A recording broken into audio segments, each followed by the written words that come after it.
बहुत स्वस्थ है। तो हमारा आज का टॉपिक जो है वो हमने आपको कल ही बताया था। आज का टॉपिक हमारा होने वाला है सौर विकिरण, सोलर रेडिएशन।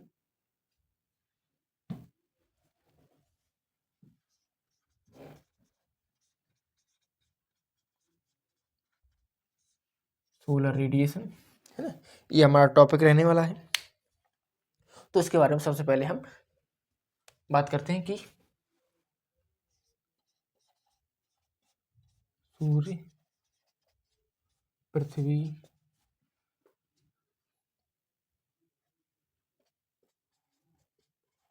के लिए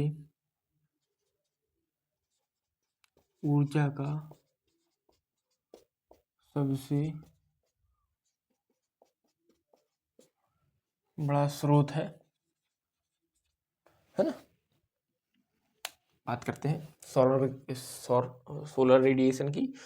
सूर्य पृथ्वी के लिए ऊर्जा का सबसे बड़ा स्रोत है और सूर्य से आने वाली जो ऊष्मा है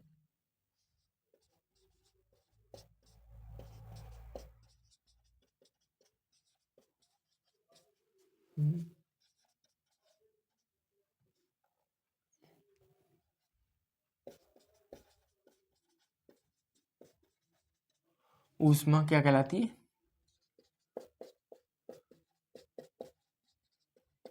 सौर विकिरण।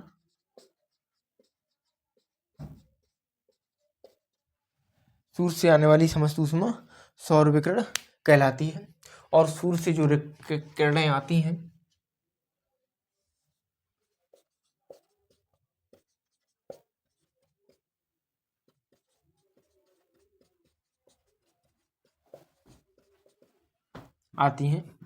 वो कैसी आती हैं? लघु तरंग के रूप में आती हैं।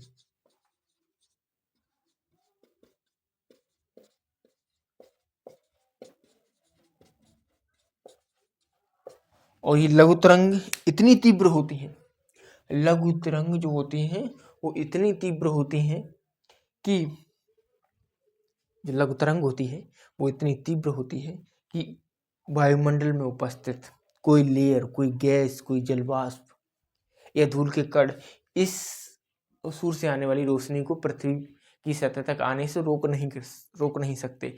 हालांकि कुछ हिस्से में रिफ्लेक्ट होती है। अब कितनी आती है ये भी एक पॉइंट है, तो ये भी लिख लीजिए।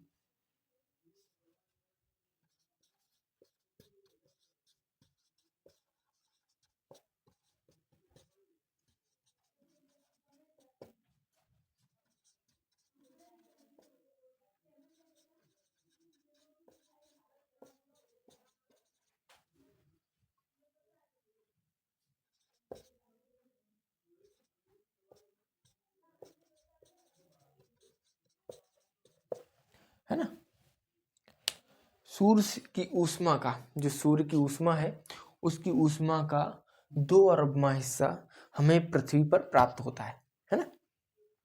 तो आप बहुत सिंपल है, इतना टफ नहीं है। थोड़ी सी मेहनत है ना, थोड़ी सी मेहनत आपको ब्रिलियंट बना सकती है। थोड़ी सी मेहनत आपको ब्रिलियंट बना सकती है।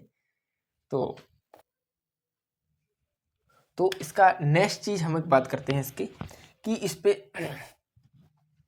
जो सूर्य तप है, वो जो सूर्य की ऊष्मा है वो कितनी प्राप्त होती है, और जो आती है, जो भी सूर्य से उसकी ऊष्मा आती है वो रिफ्लेक्ट कितनी होती है, मतलब रिफ्लेक्ट कैसे होती है, ये हम आपको बताने वाले हैं इसमें। तो सूर्य से आने वाली ऊष्मा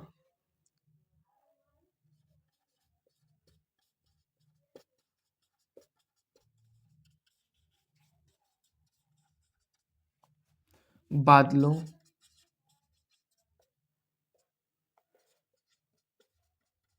जलवाष्प, गैसों व धूल कणों की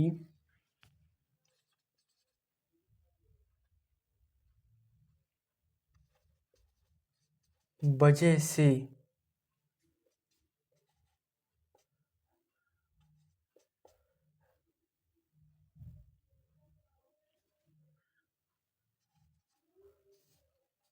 रिफ्लेक्ट हो जाती है। सूर्य से जो ऊष्मा आती है वो बादलों के से, जलवाष्प से, गैसों से और धूल के कणों से जो है रिफ्लेक्ट होती है कुछ मात्रा में पृथ्वी पर आ जाती है। और जो जितनी मात्रा पृथ्वी की सतह पर सूर्य से आने वाली ऊष्मा की जितनी मात्रा पृथ्वी की सतह पर प्राप्त होती है उसे ही हम इंसुलेशन कहते हैं, उसे ही हम आतपन कहते हैं, उसे ही हम सूर्य तप कहते हैं। कई जगह आतपन कहा जाता है, कई जगह सूर्य तप कहा जाता है ना।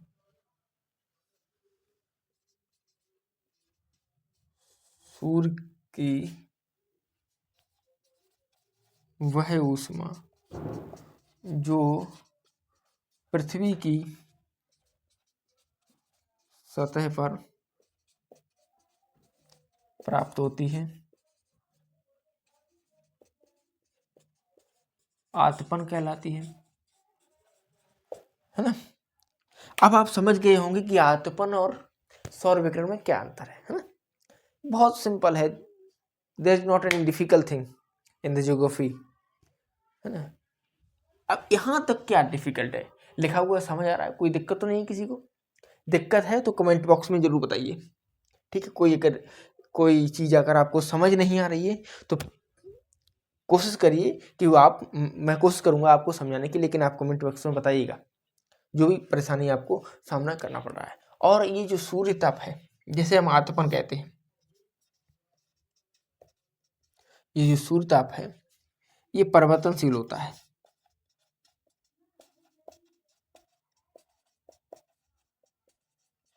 ये परिवर्तनशील कैसा होता है? ये परिवर्तनशील कैसा होता है? ये परिवर्तनशील ऐसा होता है, वर्गीकरण, वर्णन और व्याख्या पूरी तौर से करेंगे, वो एक अलग टॉपिक है, अलग कंसेप्ट है। लेकिन मैं आपको यहाँ थोड़ा समझाने के लिए बता देता हूँ कि 2-3 कारण आपको मैं यहाँ पे हाईलाइट कर देता हूँ। जैसे पृथ्वी का परिक्रमण है, पृथ्वी के अपने अक्ष पर 23.5 अंश का जो झुकाव है, उस वजह से भी पृथ्वी की सतह पर सूर्यताप बराबर मात्रा में नहीं पड़ता, है ना। तीसरी चीज ये है कि पृथ्वी जो सूर्य का चक्कर लगा रही है वो दीर्घ वृत्ताकार की कंडीशन में लगा रही है, दीर्घ वृत्ताकार के रूप में लगा रही है। दीर्घ वृत्ताकार का मतलब ये है कि एक समय पृथ्वी और सूर्य की दूरी सबसे ज़्यादा होती है, एक समय पृथ्वी और सूर्य की दूरी न्यूनतम होती है। जिस समय पृथ्वी और सूर्य की दूरी जो है वो सबसे ज़्यादा होती है वो दिन होता है 4 जुलाई। इस घटना को हम अपसौर कहते हैं। ये दूरी होती है 15 करोड़ किलोमीटर, 15 करोड़ 20 लाख किलोमीटर। और इससे ही विपरीत जब पृथ्वी और सूर्य की दूरी जब न्यूनतम होती है तो ये 3 जनवरी को होती है। और साथ ही में इस घटना को हम उपसौर कहते हैं। और ये दूरी कितनी होती है? 14 करोड़ 70 लाख किलोमीटर इसकी दूरी होती है ना। तो इसे एक बार हम एक्सप्लेन कर देते हैं इस पे। जैसे माना कि ये सूर्य है, ठीक है, और ये दीर्घ वृत्ताकार में चक्कर काट रही है पृथ्वी। ये पृथ्वी है, ये पृथ्वी,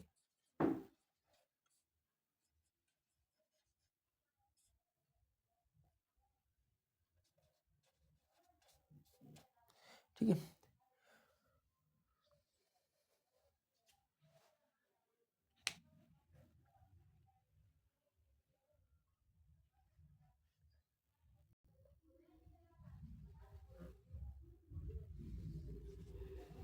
अब आपको दिख रहा होगा, है ना, कि ये जो दूरी है, ये जो डिस्टेंस है, ये ज़्यादा डिस्टेंस है, ये कम डिस्टेंस है। तो ये जो है उपसौर है। ये कितनी है?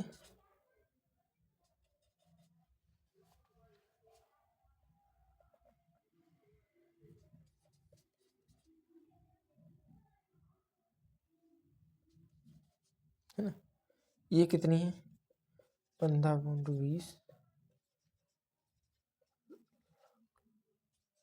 इस घटना को हम अपसौर कहेंगे, ठीक है।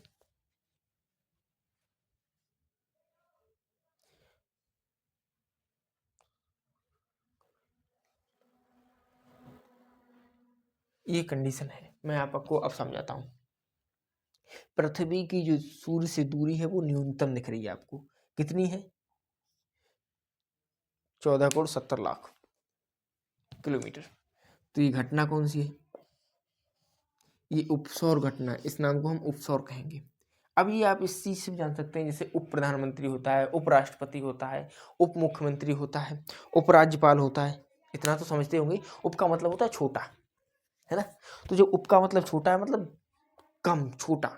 जब छोटा का मतलब न्यूनतम, जब न्यूनतम दूरी है उसे हम उपसौर कहेंगे।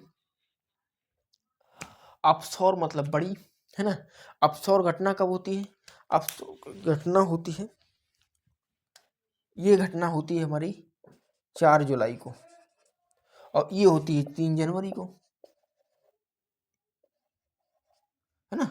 आप ये, मैं एग्जैक्ट नहीं लिख रहा हूँ जनवरी की स्पेलिंग, आप समझ लीजिएगा, इतना मैंने लिख दिया है, आप ये समझ लीजिएगा। और ये मोस्ट इंपॉर्टेंट टॉपिक है, इससे क्वेश्चन आते हैं, चाहे आप CHSL ले लो, CGL ले लो, मतलब every competition exam, in every competitional exam this is most important data for, रोक दो का, ये बहुत इंपॉर्टेंट डेटा है प्री और मेंस दोनों के लिए, है ना।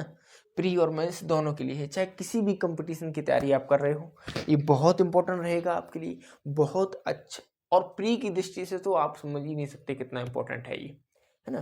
तो आप इसको एक बार देख लीजिए, ज़्यादा कुछ टफ भी नहीं इसमें है। तो पॉइंट हम और ऐड करेंगे, और वो पॉइंट ये है, बहुत ही इंपॉर्टेंट है, क्वेश्चन फंसते हैं उससे, कि पृथ्वी जो है सूर्य से कितनी ऊष्मा लेती है। पृथ्वी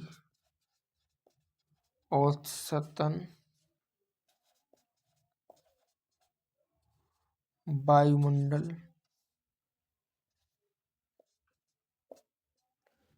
से 1.94 कैलोरी लेती है प्रति सेंटीमीटर पर।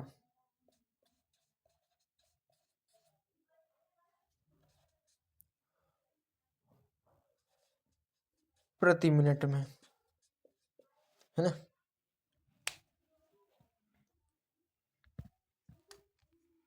इसे ऊपरी सतह कर लीजिए आप।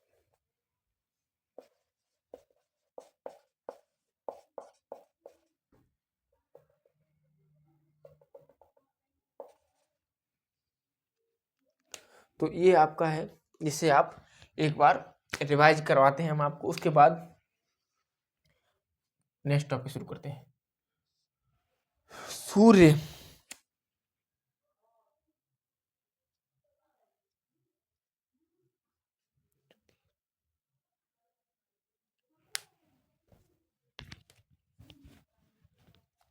सूर्य पृथ्वी के लिए उस ऊर्जा का सबसे बड़ा सोर्स है।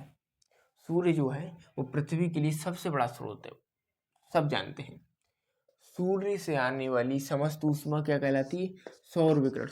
अब ये क्वेश्चन बनता है कि व्हाट इज द सौर विकिरण। और एक और क्वेश्चन आपको बताते हैं बनता है कि सौर विकिरण और आतपन में क्या अंतर है। आतपन क्या है? मैंने अभी आपको बताया था, सूर्य से जो किरणें आती हैं लघु तरंग के रूप में आती हैं, है ना। लघु तरंग मतलब इस फ्रेम में, है ना। और इनकी गति इतनी तीव्र होती है कि वायुमंडल को चीरते हुए पृथ्वी की सतह तक आ पहुंचती हैं। और इनकी जो लेंथ होती है, वेव लेंथ है, ये न्यून बहुत कम होती है। ये वेव लेंथ है जो वो बहुत कम है, इसलिए ये लघु तरंग है।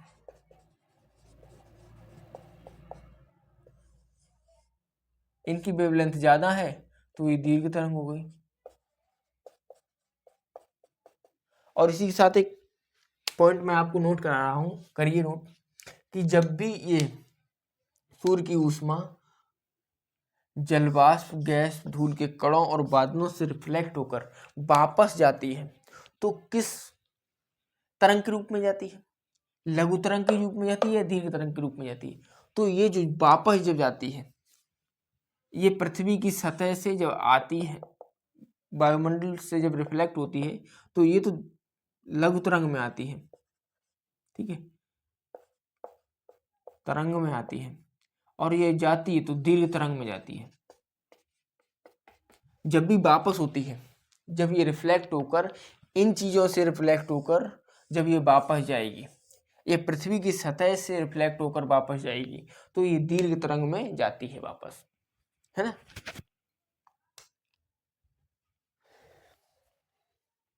सूर्य की वह ऊष्मा जो पृथ्वी की सतह से तक पहुंचती है उसे आतपन कहते हैं, सूर्य ताप कहते हैं, ठीक है।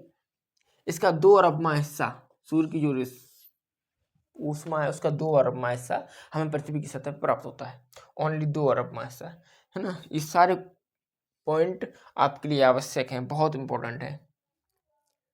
और पृथ्वी, ये तो बहुत ज़्यादा ही इंपॉर्टेंट है, ज़्यादातर ये पूछा जाता है, ये मोस्टली पूछा जाता है। पृथ्वी औसतन वायुमंडल की ऊपरी सतह पर 1.94 कितनी 1.94 प्रति सेंटीमीटर पर प्रति मिनट में ये प्राप्त करती है कैलोरी। सूर्य की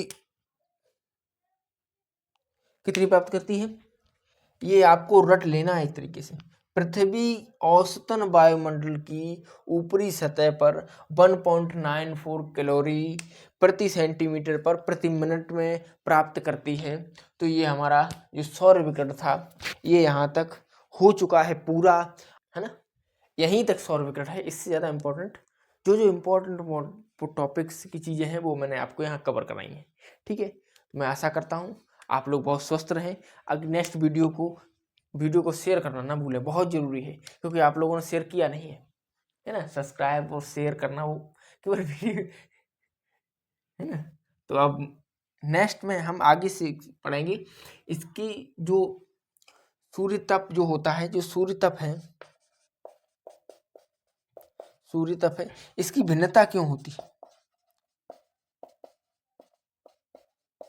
इस पूरी पृथ्वी पर समान रूप से हमें प्राप्त क्यों नहीं होता, इसकी मात्रा पूरी पृथ्वी पर समान रूप से क्यों नहीं मिलती, इस बात की पूरी चर्चा यानी कि पूरा वर्णन हम नेक्स्ट वीडियो में करने वाले हैं। ये पूरा का पूरा एक वीडियो बनेगा, बहुत ही इसमें ही करवा देते हैं लेकिन लंबा हो जाएगा, तो यहाँ तक आप लोग देख लीजिए। तो बहुत ज़्यादा टफ नहीं है, मुझे लगा कि शायद टफ होगा, लेकिन वो शायद मेरे लिए सरल है, आप लोगों के लिए टफ हो, लेकिन इस वीडियो में यहीं तक। तब तक के लिए बहुत बहुत धन्यवाद।